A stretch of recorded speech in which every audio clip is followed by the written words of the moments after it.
Assalamualaikum warahmatullahi wabarakatuh. Pada pertemuan kali ini, kita akan membahas mengenai supply chain management.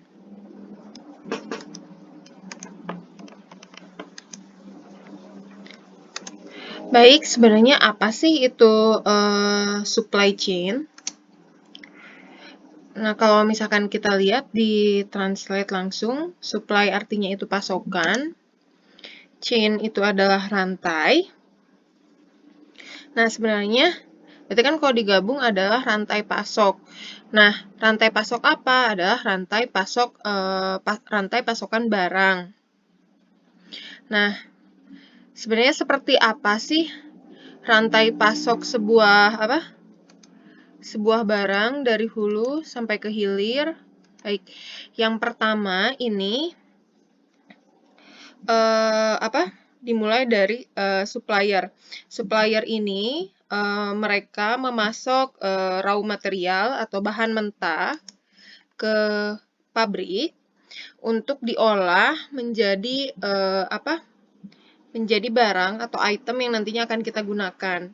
Nah, setelah diolah di pabrik, kemudian barang-barang itu akan didistribusikan ke distributor besar.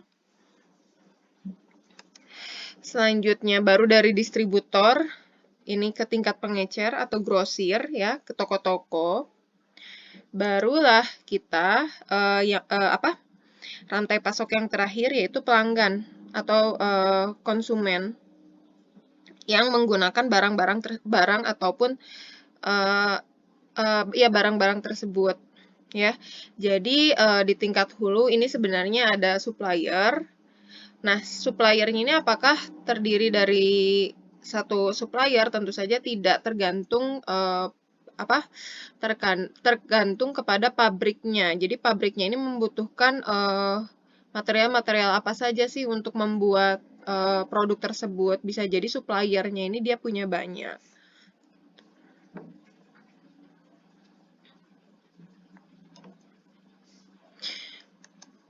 Nah, jadi rantai pasok atau supply chain itu apa sih? Nah, rantai pasok atau supply chain perusahaan merupakan jaringan organisasi dan proses bisnis untuk pengadaan barang mentah ya.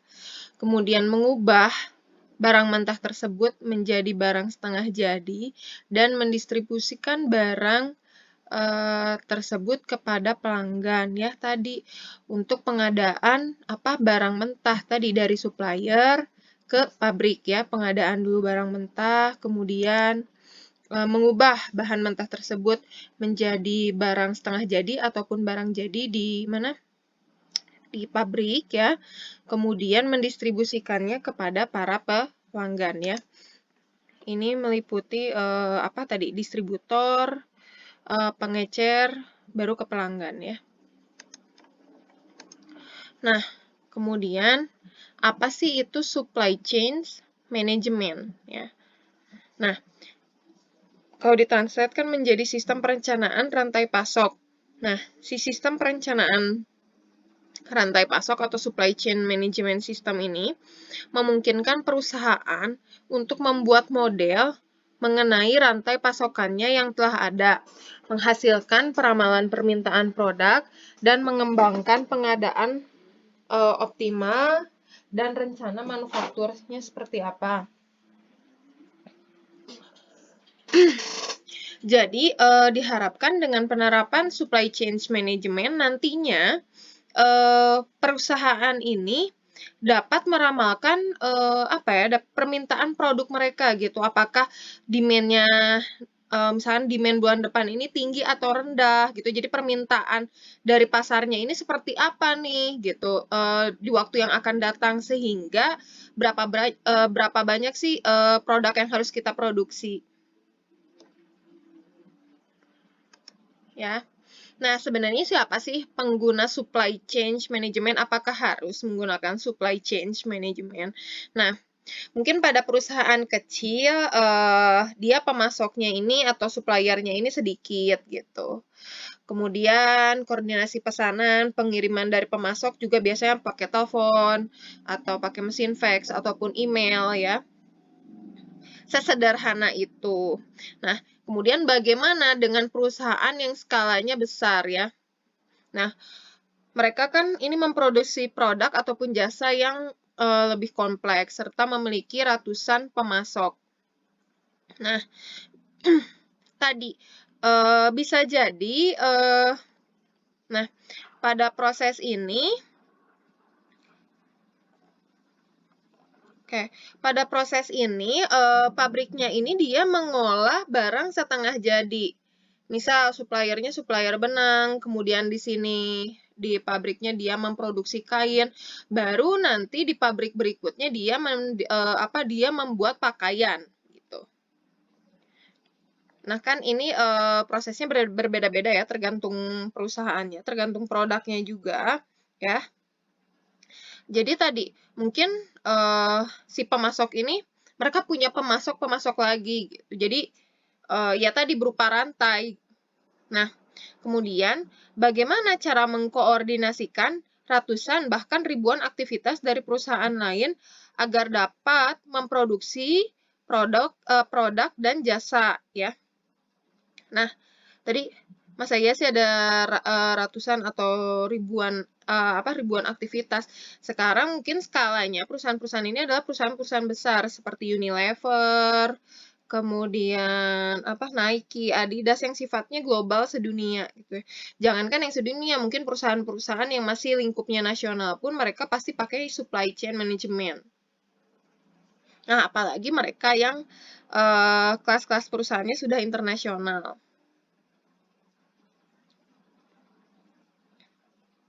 Nah, supply chain sendiri ini mengelola 3 aliran ya. Yang pertama adalah aliran barang ya, kemudian aliran informasi, serta aliran uang. Nah, di antara ketiga poin ini ya, aliran informasi merupakan hal yang hal yang penting sekali gitu bagi supply chain untuk dikelola. Nah, jadi di sini supply chain yang baik adalah seberapa baik mereka dapat mengolah informasi. Jadi seberapa baik mereka dapat mengelola informasi ya. Sehingga nantinya perusahaan ini dapat mengirimkan barang dengan cepat dan tepat waktu. Nah, tadi kan supply chain ini bertujuan nantinya untuk dapat memprediksi nih demand yang akan mendatang sehingga kita tahu nih berapa banyak yang harus kita produksi, kemudian kapan didistribusikannya sehingga tepat waktu gitu sampai kepada konsumennya. Nah, dari mana kita dapat tahu semua itu? Tentunya dari informasi. Makanya informasi ini harusnya informasi yang yang akurat gitu, yang masuk ke dalam yang kita terima sebagai input di sistem supply chain kita.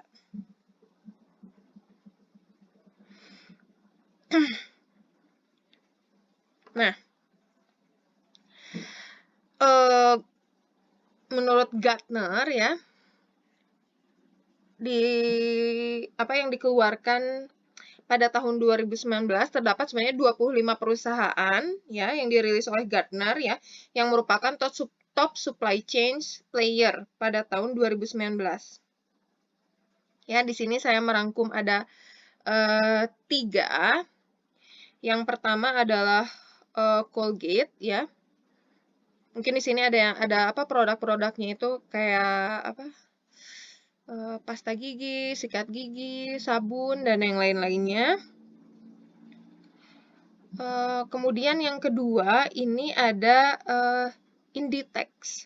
Nah, ternyata Inditex Group ini adalah yang membawahi Zara, kemudian Bershka dan yang lain-lainnya ya. Ini untuk industri fashion. Kemudian, nah ini yang ketiga yang produknya kita pakai sehari-hari, banyak kita temukan di dekat kita adalah produk dari Nestle ya. Ada susu, ada minuman dan sereal-sereal lainnya ya yang dikeluarkan oleh Nestle. Nah, mereka-mereka ini adalah perusahaan-perusahaan yang dinilai oleh tim dari Gartner telah menerapkan supply chain management secara baik gitu. Terbaiklah di tahun 2019 ini urutannya. Nah, berdasarkan apa sih Gartner bisa menyimpulkan bahwa ketiga perusahaan ini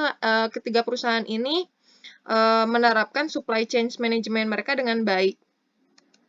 Nah, aspek penilaiannya sendiri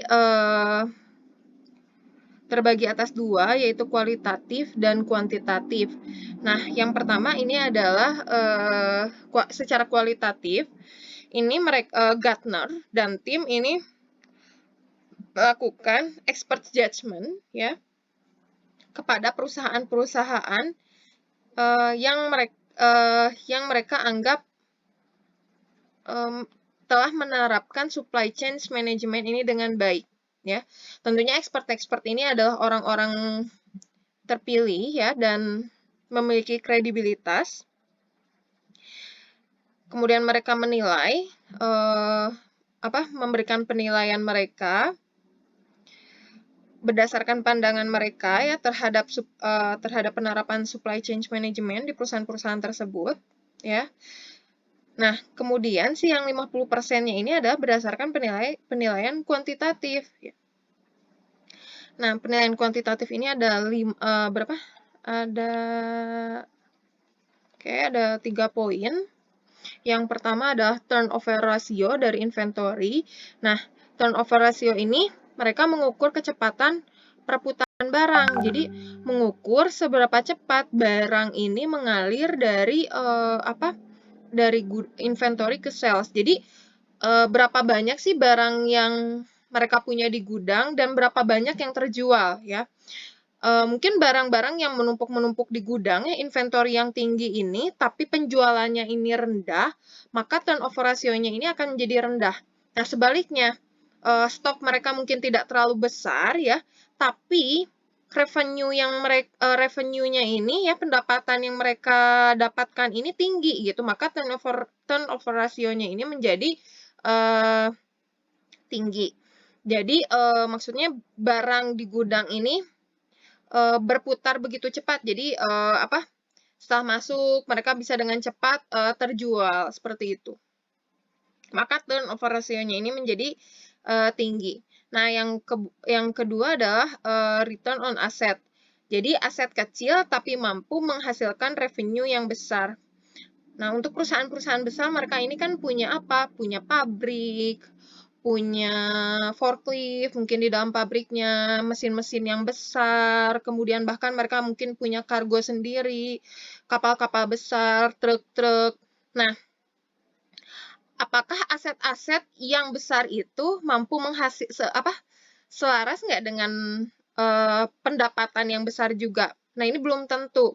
Nah, salah satu yang dinilai oleh tim Gartner ini apakah nilai aset yang mereka miliki yang begitu besar ini seimbang nggak gitu dengan revenue yang mereka dapatkan. Tentunya yang diharapkan adalah aset yang tidak terlalu besar tapi mampu menghasilkan revenue yang sangat besar ya. Mungkin aset ini tidak terlalu banyak tapi mampu dikelola dengan lebih efektif ya. Nah, yang ketiga adalah growth revenue. Nah, atau pertumbuhan pendapatan. Yang pertama adalah produknya ini selalu ada ya. Saat dibutuhkan tentunya selalu ada produknya. Yang kedua adalah si inovasi yang kita buat ini mampu terdeliver tepat waktu sehingga akan menciptakan sales atau penjualan yang lebih tinggi.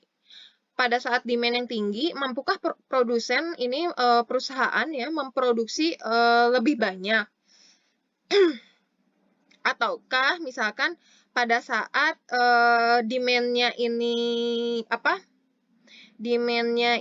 kecil, rendah ya, apakah perusahaan ini tetap mampu menjaga produksi mereka agar tetap sustainable.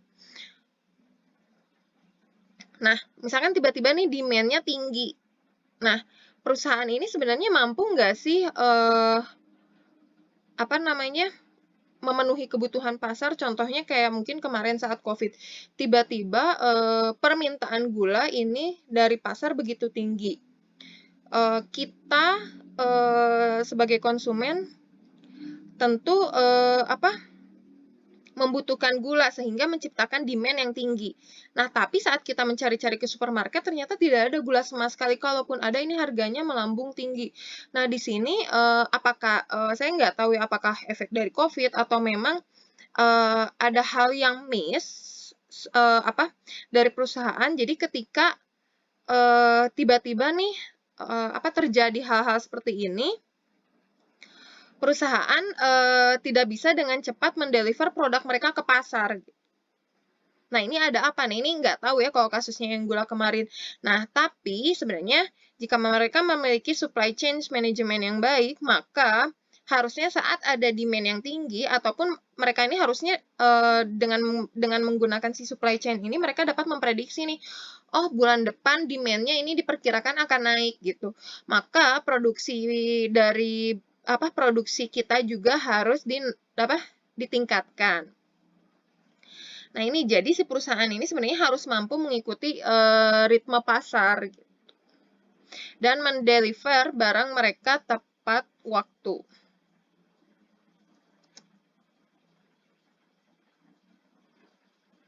Oke, selanjutnya adalah sistem manajemen rantai pasok bagi daya saing perusahaan. Nah, ciri-ciri supply chain management yang baik terdiri dari 5 aspek. Yang pertama adalah reliability atau keandalan ya. Di sini maksudnya adalah bekerja sesuai dengan janji atau harapan dari konsumen. Jadi perusahaan ini harus mampu untuk menciptakan kualitas yang baik ya, sesuai dengan ekspektasi pelanggan mereka. Kemudian mendeliver si barang itu ataupun jasa itu secara on time ke pasar. Yang kedua adalah responsiveness. Mampu nggak sih perusahaan ini memenuhi order dari pelanggan, terutama di saat tadi demand-nya misalkan tinggi. Jangan sampai produk mereka ini langka di pasaran karena ada ada gap gitu, ada hal yang miss. Nah, yang ketiga adalah agility. Nah, ini fleksibel dan adaptif. Mampu nggak perusahaan ini beradaptasi dengan perubahan lingkungan? Ya, tadi saat demand-nya tinggi, ya naikkan kapasitas produksinya. Saat demand-nya rendah, kapasitas produksinya tentunya harus diatur kembali, harus diregulasi kembali, tapi tetap gitu,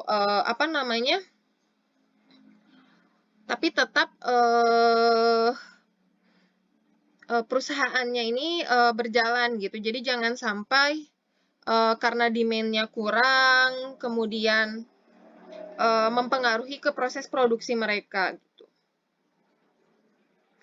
Nah, kemudian yang ketiga adalah proses efisiensi atau biaya rendah. Nah, ini perusahaan ini sebenarnya diharapkan mampu membuat suatu produk ini dengan dengan mengefisiensikan proses pemberian raw materialnya, kemudian proses produksinya juga diefisiensikan, sehingga nantinya si harga dari produk ini dapat ditekan gitu di pasaran dan mampu bersaing dengan produk-produk yang dikeluarkan oleh para pesaingnya ya. Kemudian yang kelima adalah asset productivity. Jadi perusahaan ini harus mampu mengenerate revenue yang besar dengan aset yang kecil. Yaitu tadi, bagaimana caranya mengelola aset yang tidak terlalu besar, mungkin tapi mendatangkan revenue yang lebih besar. Nah, ini tentunya diperlukan strategi-strategi Nah, jadi ini adalah apa? Ciri-ciri dari supply chain management, ya. Nah, dari kelima ciri-ciri tadi, kalau kita kita klasifikasikan, ada yang berorientasi kepada pelanggan, ada yang berorientasi kepada perusahaan. Contohnya, kalau yang berorientasi kepada pelanggan tadi reliability, responsiveness, kemudian agile. Jadi mampu nggak si produk ini dideliver secara on time, kemudian kualitasnya juga terjaga,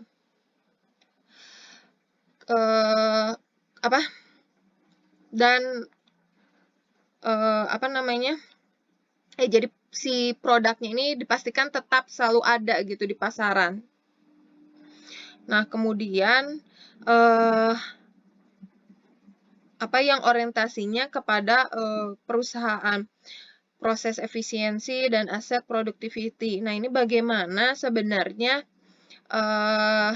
deliver value kepada customer dengan cost yang rendah. Jadi tetap gitu produknya ini, kualitasnya ini terjaga, dapat dideliver secara on time kepada konsumen ya. Nah, tapi ingat gitu, cost-nya ini juga harus rendah. Usahakan harus rendah. Nah, ada dalam supply chain management ya, terdapat 5 proses. Yang pertama adalah planning. Supply chain dieksekusi berdasarkan apa gitu? Berdasarkan rencana produksi, pengiriman, dan pembelian. Yang kedua adalah procurement. Nah, proses bagaimana input atau bahan baku perusahaan diperoleh. Jadi bagaimana nih pengadaan si bahan baku dari perusahaannya gitu. Kemudian yang ketiga adalah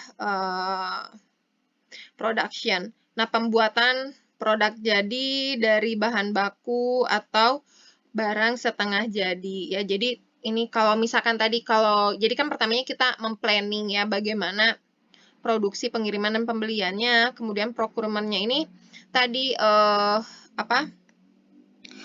antara supplier dengan pabrik gitu. Jadi bagaimana si input bahan bakunya ini diperoleh oleh pabrik gitu atau oleh perusahaan. Suppliernya ini siapa aja. Nah, itu harus harus terdata di dalam supply chain management sehingga saat kita membutuhkan atau bukan saat kita membutuhkan, mungkin proses order ke supplier ini terjadi secara otomatis by system gitu. Ditangani oleh si supply chain management ini. Nah, kemudian pada saat produksi di dalam pabrik sendiri proses-prosesnya seperti apa? Kemudian setelah produknya jadi ini ada distribution ya. Jadi bagaimana si barang tadi disalurkan dari pabrik ke distributor, kemudian ke grosir, sampai ke tangan pelanggan. Kemudian return handling, pengendalian barang yang dikembalikan dari toko ataupun pelanggan. Jadi kan kadang-kadang barang-barang yang sudah diproduksi ini kan entah ada kalau elektronik ada cacat gitu, atau ada sistem bug yang memang harus dikembalikan. Kemudian kalau itu kalau misalkan makanan mungkin sudah expired, nah itu bagaimana sih proses pengembaliannya gitu. Nah, itu pun harus dikelola. Dan itu dikelola menggunakan supply chain management ya, menggunakan aplikasi supply chain management. Nah, kalau tadi proses SCM ini dibagi ke dalam 5 proses, sebenarnya ada juga yang beranggapan bahwa sebenarnya proses dari supply chain management ini hanya terbagi 2, yaitu physical process dan market mediation. Nah, jadi kalau physical process itu kayak apa ya? Kayak tadi, misalkan pengadaan, produksi, distribusi. Nah, sedangkan market mediation ini lebih ke kita bagaimana menciptakan suatu produk sesuai dengan keinginan pasar ya. Jadi produk-produk kita tentunya, produk-produk yang dihasilkan oleh kita tentunya harus sesuai nih dengan kebutuhan pasar. Jadi jangan sampai kita mendeliver sesuatu yang sebenarnya nggak dibutuhkan gitu oleh konsumen. Nah ada juga jadi si supply chain management yang fokus kepada market mediation. Kemudian tahu dari mana sih konsumen tuh pengen A, B, C? Tentunya dari informasi yang dikelola oleh supply chain management, sehingga nantinya setelah diolah kita dapat mengetahui pasarnya lagi ke sini nih, marketnya lagi ini nih gitu. Jadi kita dapat memproduksi itu. Baik, cukup sekian penjelasan saya mengenai supply chain management. Selanjutnya pada forum diskusi saya sudah memberikan sebuah bacaan seperti biasa, sebuah studi kasus. Nah, pada pertemuan kali ini pertanyaan-pertanyaan itu silahkan dijawab ya di kolom diskusi ya, sesuai dengan pertanyaan-pertanyaan yang telah saya berikan. Ada 4 nomor. Silahkan jawab ya menggunakan bahasa masing-masing. Ya. Oke, nah kemudian si pertanyaan-pertanyaannya ini harus dijawab selama jam kuliah. Ya, jadi artinya kalau misalnya nanti udah lewat dari 17.50 ya udah gitu di close si forum diskusinya. Jadi nanti yang dinilai hanya yang memberikan jawabannya pada saat jam kuliah di forum diskusi. Baik, cukup sekian penjelasan dari saya. Assalamualaikum warahmatullahi wabarakatuh.